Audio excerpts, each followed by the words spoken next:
So, let's tally this up, shall we?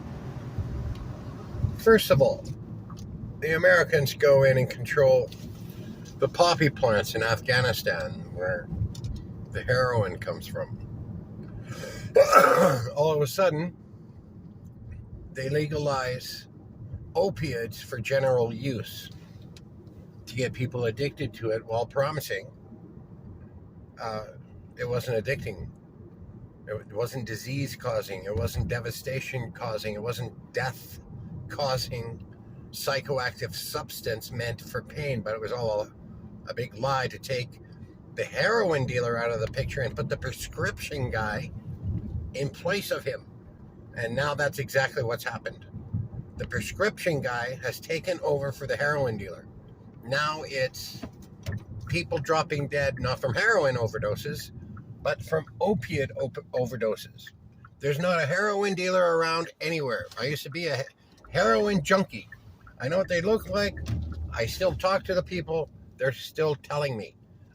They're telling me that the heroin guy is gone. And the prescription dealer is not at the pharmacy, but Purdue, those people. What did they do? They got in so much trouble. It was all a big scam. Sure, they paid $3 billion in fines, but they made $7 billion at the time. So that's just an operating cost. Every drug dealer has an operating cost. Not only that, they were allowed to continue to sell the fucking opiates. Not allowed to, but the judge was obviously paid to allow it. And now there's no more heroin dealer. So it's that kind of darkness and evil that's going to be removed. Although we get to punish the few who are left behind for our own healing purposes, which we're not going to hurt them physically, but they're going to get punished because look what they did. They did what the alcohol dealer does and the weed dealer does and of psychoactive substance. It's just different forms of the same psychoactive substance.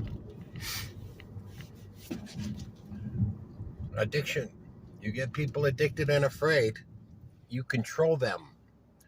And how many people are addicted to alcohol and then claim they're not and go to work the next day?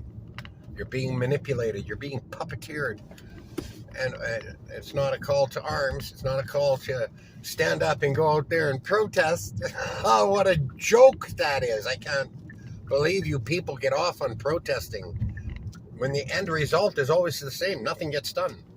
But you stand out there, this or that and this, and nothing gets done. Because you're paralyzed fear mongers. You communicate with your wisdom of fearing after communicating with your wisdom of anger, after communicating with a silence that no longer wants to talk to you because you're emotionally dark, which translates itself into spiritual darkness. What else? Holy fuck. And then there's the cops, judge, and jailer protecting those drug dealers, protecting the heroin dealer or the opiate dealer like I used to protect the heroin dealer downtown Eastside Vancouver when I was a back alley junkie. There is no difference in behavior, and we're both going to be held accountable for that. Do you understand that? And the people that we either hurt ourselves or indirectly hurt. See, I indirectly hurt. It's the same hurting, but I didn't smash the guy or nothing.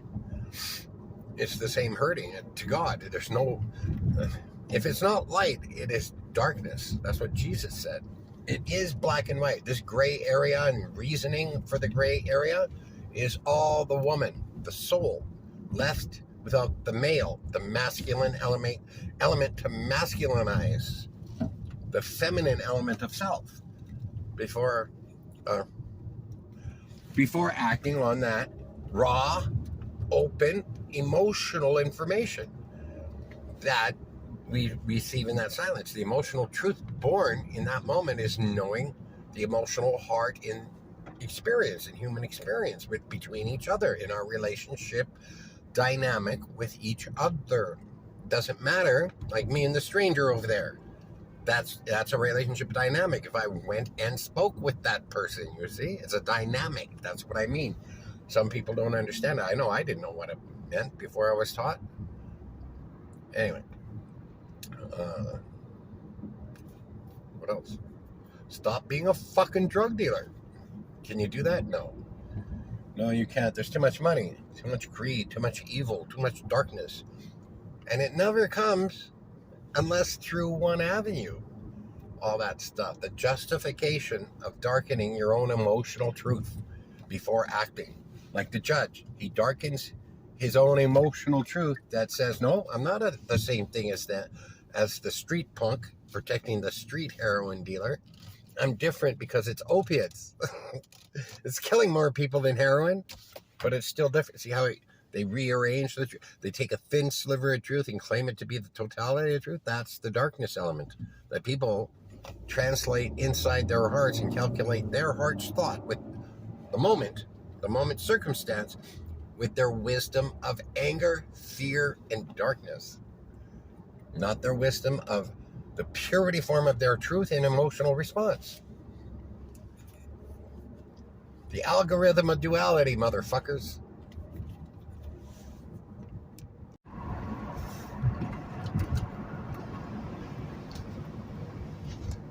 So, we birth spiritual children who we do the best we can with our ability to mother and father those spiritual children, the emotional truth of self, learning, growing, evolving that way. There's no other way to learn, grow, and evolve. So the belief from the emotional truth of self is born through experience as children.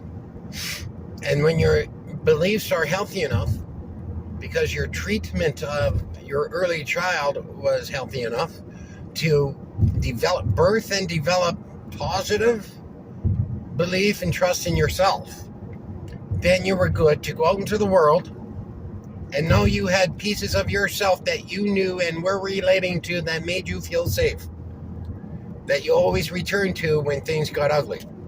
And it was good. You were able to work it out. People like me who had the opposite of that, I ran away, used drugs, eventually in its end result, getting so bad at drug addiction, I had no home, 3 full-time years back alley junkie. It affects people differently depending on their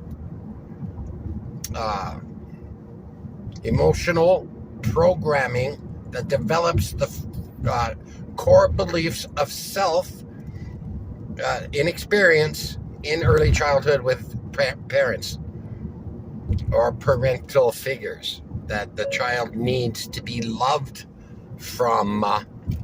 If the child doesn't feel loved / respected for its self-expression, acknowledgement for its self-expression, the consideration of what is said, yada, yada, yada. All the stuff you do when it's $1 million deal on the table and you're being your best, perfect human. And then you go home and turn that shit off and reject child, not because it's your fault. It's not your fault. It is evil's fault.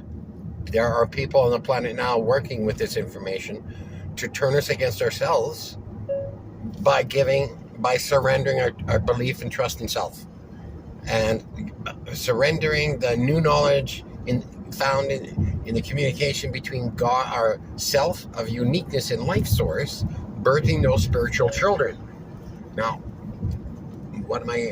Okay, so, and the whole fucking point is for cops. So you have to take your spiritual children and hand them over to the spiritual pedophile for him to work his thing in opposite and opposing emotional darkness, for you then to allow yourself to be the muscling element for multiple drug dealers of deadly disease-causing psychoactive substances that target not only our children, but yours too. And see, that's the willful ignorance part. How, you see, the thing about willful ignorance is that it It's only here. It's not in heaven. It's not in the purity form of truth. As a matter of fact, when you deny the purity form of truth is when willful ignorance happens, because you gotta take only a thin sliver of the knowledge and not the purity of the knowledge anymore, therefore darkening it, because it arrived in bright white shining light, since it's from the life source. You see, it has to be turned first before we allow ourselves to believe in willful ignorance, not what's birthed from it, but what's created from it. From what? The fornication or calculating heart's thought with the emotional darkness. You see, that's what fornication is meant.